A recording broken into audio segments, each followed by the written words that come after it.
Next topic electric field due to a dipole. அதில் ரெண்டு topic இருக்குது. அதில் sub topic the electric field due to an electric dipole at a points on axial line is an important 5 marks question. Consider an electric dipole placed on the x-axis as shown in figure. இந்த ஃபிகரில் பார்த்தோம் அப்படின்னா electric dipole place பண்ணுறோம். Already electric டைபோல்னா தெரியும். என்னது? the two equal charges and separated a very small distance. அதுதான் electric dipole. இங்கே A point C is located at a distance r from the midpoint O of the dipole along the axial line. ஒரு axial line எடுத்துக்கிறோம். இதில் AB அப்படிங்கிறது electric dipole. அந்த electric டைபோலுக்கு mid point தான் என்னது? O. அந்த ஓங்கிற பாயிண்ட்டுக்கும் plus கியூங்கிற charges அப்படிங்கிறதுக்கும் இடையில் இருக்கக்கூடிய டிஸ்டன்ஸ் A. அதே சேம் டிஸ்டன்ஸ் ஓக்கும் ஏக்கும் இருக்கக்கூடிய டிஸ்டன்ஸ் ஸ்மால் ஏ. நெக்ஸ்ட்டு ஏங்கிற பாயிண்டில் மைனஸ் கியூ சார்ஜஸும் பிங்கிற பாயிண்டில் ப்ளஸ் கியூ சார்ஜஸும் இருக்குது. இதில் சிங்கிற பாயிண்ட் தான் is a axial line. Axial லைன்கிறது சிங்கிற பாயிண்ட்டுக்கும் ஓங்கிற பாயிண்ட்டுக்கும் இடையில் இருக்கக்கூடிய டிஸ்டன்ஸ் ஆர். போது இதில் நம்ம கேல்குலேட் பண்ணுறோம் எலக்ட்ரிக் ஃபீல்டு எப்படிங்கிறத கேல்குலேட் பண்ணுறோம். The electric field at a point C due to plus q is. அப்போது எலக்ட்ரிக் ஃபீல்டு சிங்கிற பாயிண்டில் எவ்வளோ ஆக்ட் ஆகுது அப்படிங்கிறத பார்க்குறோம். அப்போ இந்த டைரக்ஷன் நீங்கள் உங்களுக்கு பார்த்தா புரியும். சிங்கிற பாயிண்ட்லேருந்து இ மைனஸ் ஃபீல்டும் அந்த சைடு பார்த்தோம் அப்படின்னா, அதாவது அவுட்வர்ட் டைரக்ஷனாக இருந்தால் பாசிட்டிவ் எலக்ட்ரிக் ஃபீல்ட், இன்வர்ட் டைரக்ஷனாக இருந்தால் நெகட்டிவ் எலக்ட்ரிக் ஃபீல்ட். இப்போ அந்த சிங்கிற பாயிண்டில் நம்ம கேல்குலேட் பண்ணுறோம். ப்ளஸ் கியூ சார்ஜஸ் கேல்குலேட் பண்ணுறோம். அப்போ E plus vector is equal to 1/4πε0 q by r ஸ்கொயருங்கிறது ஃபார்முலா. இங்கே ஆர் ஸ்கொயருக்கு பதிலாக நம்ம என்ன சப்ஸ்டியூட் பண்ணுறோன்னா R minus A whole square substitute பண்ணுறோம். அலாங் பிசிக்கு இடையில் இருக்கக்கூடிய டிஸ்டன்ஸை நம்ம டோட்டல் டிஸ்டன்ஸ் நமக்கு தெரியும். ஓவில் இருந்து சி வரைக்கும் உள்ள டிஸ்டன்ஸ் ஆர், ஓலேருந்து பி வரைக்கும் இருக்கிற distance A. So R minus A whole square. So the equation first equation E plus is equal to 1/4πε0 q by r minus a whole square along BCயில் நம்ம இப்போ calculate பண்ணியிருக்கோம். Next, since the electric dipole moment vector P is a form minus q2 plus q directed along BC above the equation written as எப்படி written பண்ணுறோம் அப்படின்னா E plus vector is equal to 1/4πε0 q by r minus a whole square p cap. இங்கே p capங்கிறது is a unit vector. அப்போது இந்த unit வெக்டருங்கிறது நம்ம எப்படி எடுத்துக்கிறோம்? Electric dipole moment unit vector from minus q to plus q அப்படின்னு சொல்கிறோம். அதே மாதிரி தென் எலக்ட்ரிக் ஃபீல்டு இந்த டயக்ராமில் பார்த்தோன்னா அடுத்தது கால்குலேட் பண்ணுறோம். The electric field at a point C due to minus Q. இப்போது அவுட்வர்ட் டைரக்ஷன் நம்ம பார்த்துட்டோம், இன்வர்ட் டைரக்ஷன் பார்க்குறோம். அப்போ E minus is equal to minus 1/4πε0 q by r plus a whole square into P cap அப்படின்னு பார்க்குறோம். இதில் plus கியூங்கிறது located at a closer. சிங்கிற பாயிண்ட்டுக்கு பார்த்தோன்னா க்ளோசராக இருக்கும். தென் மைனஸ் கியூவை கம்பேர் பண்ணுறப்ப அப்போ இ ப்ளஸ் வெக்டருங்கிறது stronger compare to E minus vector. therefore the length of the E plus vector is drawn larger than that of E minus vector. So அப்போ இதில் நம்ம கேல்குலேட் பண்ண இந்த ரெண்டு ஈக்குவேஷனில் இஸ் அ நெகட்டிவ் வேல்யூ, இது E ப்ளஸ்ங்கிறது பாசிட்டிவ் வேல்யூ. ஸோ கம்பேர் பண்ண போகிறோம். The total electric field calculate பண்ணுறேன். The total electric field at a point C is calculated using the super position principle of the electric field. Already நமக்கு தெரியும் super position principle. The total electric field is equal to sum of the individual electric field. அந்த point ஸ்பேஸில் எங்கெங்கெல்லாம் electric field இருக்கும் அதனுடைய vector sum என்னென்னு சொல்கிறோம்? Super position principle of electric field. அப்போ அதை இங்கே நம்ம அப்ளை பண்ணுறோம். அப்போ E total is equal to E plus vector plus E minus vector is equal to value substitute பண்ணுங்கள். இ1 இ ப்ளஸுக்கும் இ மைனஸ்க்கும் உள்ள வேல்யூஸை சப்ஸ்டியூட் பண்ணுங்கள். அப்போது 1/4πε0 q by r minus a whole square P cap minus into plus minus ஆகிடும். அப்போது minus 1/4πε0 q by r plus a whole square into P cap. இப்போது first step calculate பண்ணியாச்சு. நெக்ஸ்ட் ஸ்டெப்பில் எது காமன் டேர்ம் இருக்கோ அதை வெளியில் எடுக்கிறோம். அப்போ q ரெண்டுலேயும் q பி கேப்புங்கிறது காமன். அப்போ அதை வெளியில் எடுத்துடுறோம். அப்போ q by 4πε0 into 1/r minus a whole square minus 1/r plus a whole square into P cap. இது தேர்ட் ஈக்குவேஷன். இப்போது சிம்பிளிஃபை பண்ணுறோம். கீழே இருக்கிற வேல்யூஸை எல்சிஎம் எடுக்கிறோம்.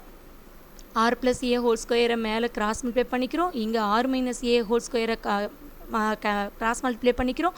ரெண்டையும் a + b ஹோல் ஸ்கொயர் ஃபார்முலாலையும் a - b ஹோல் ஸ்கொயர் ஃபார்முலாவையும் எக்ஸ்பிளைன் பண்ணி அதை ரெண்டையும் ஆட் பண்ணுறப்ப உங்களுக்கு கிடைக்கிறது தான் என்னது 4th equation.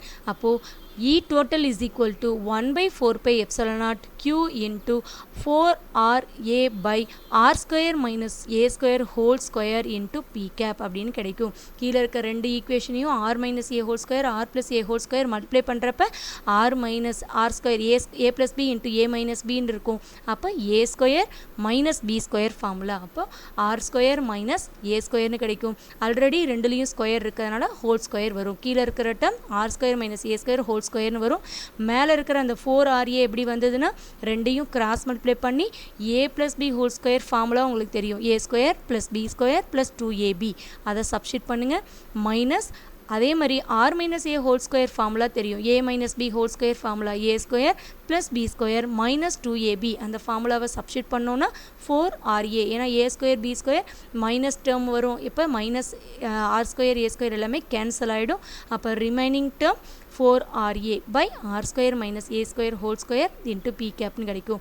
The note that the total electric field is along E plus vector நம்ம calculate பண்ணோம். அப்போ since plus Q is closer to C than minus Q. அப்போ இதை நம்ம calculate பண்ணுறோம். The direction of the total as shown in figure. இப்போ எப்படி calculate பண்ண போகிறோம் அப்படின்னா இந்த ரெண்டு பாயிண்ட்டையும் இந்த டயக்ராமில் வச்சு AB ரெண்டுக்கும் எடுத்துக்கிறோம். அதனுடைய டோட்டல் டிஸ்டன்ஸ் நமக்கு தெரியும் R அப்படின்னு. இப்போது அந்த C is far away from the dipole. அந்த டைப்போலை நம்ம கம்பேர் பண்ணுறப்ப R is greater than compared to A. ஏன்னா டைப்போலுங்கிறது is a very small distance தான் இருக்கும். அப்போ ஏவை கம்பேர் பண்ணுறப்ப centre point of the radius வந்து is larger. So R is strictly greater than ஏவாக இருக்கும். அப்போது R square minus A square whole square approximate is equal to R power 4. substituting this value substitute பண்ணோன்னா அந்த values remaining என்ன கிடைச்சிரும் அப்படின்னா E total is equal to 1/4 pi epsilon naught 2P by R cube. R is strictly greater than A. இதில் Pங்கிறது is a dipole moment. Dipole moment P is equal to 2QA. இங்கே 2QR இருக்கு. அப்போ அதை என்ன பண்ணிடுறோம் சப்ஸ்டிட் பண்ணுறோம். Substitute பண்ணுறப்போ எனக்கு value E total is equal to 1/4 pi epsilon naught 2P by R cube.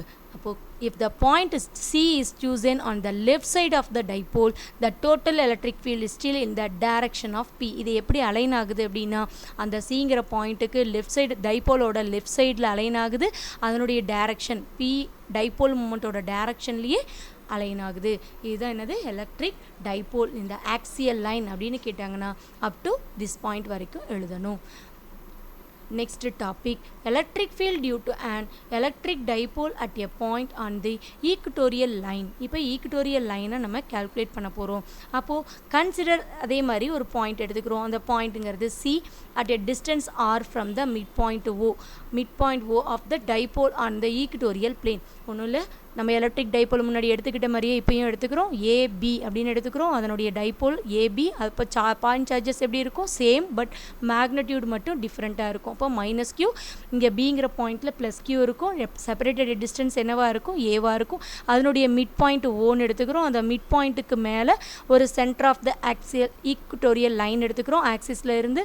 அப்போது Cங்கிற பாயிண்ட், அந்த Cங்கிற பாயிண்ட்டுக்கும் மிட் பாயிண்ட் ஆஃப் த டைப்போலுக்கும் இடையில் இருக்கக்கூடிய டிஸ்டன்ஸ் Rன்னு எடுத்துக்கிறோம். இப்போது இதனுடைய ஈக்குட்டோரியல் லைனை நம்ம கேல்குலேட் பண்ணுறோம். அது ரிசால்விங் இன்ட்டு 2 காம்பனன்ட்ஸ். Cங்கிற பாயிண்டில் ரிசால்விங் இன்ட்டு 2 காம்பனன்ட்ஸாக இருக்குது.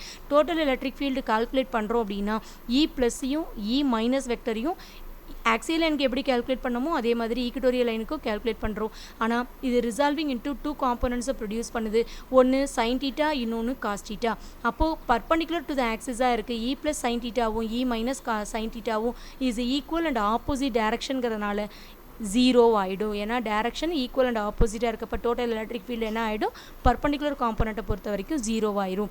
ஆனால் E plus cos θ E minus cos θ same டைரக்ஷனில் இருக்கிறதுனால அது மட்டும் என்ன ஆகும் ஆக்ட் ஆகும். அதை இப்போ நம்ம ப்ரீஃபாக பார்க்க போகிறோம். இப்போ Cங்கிற பாயிண்ட் இப்போ நம்ம சொன்ன அந்த கண்டென்ட் தான் இந்த பேராகிராஃப். என்னது Cங்கிற point is equidistance plus Qக்கும் மைனஸ் Qக்கும் இடையில இருக்கக்கூடிய டிஸ்டன்ஸ் என்னன்னு பார்த்தோம்.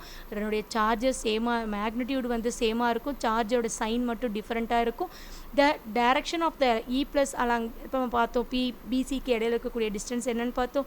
E ப்ளஸ் E மைனஸ்ங்கிற direction along minus P cap என்னங்கிறதையும் கேல்குலேட் பண்ணுறோம். அப்போ ரிசால்விங் இன்ட்டு 2 காம்பனன்ட்ஸாக இருக்க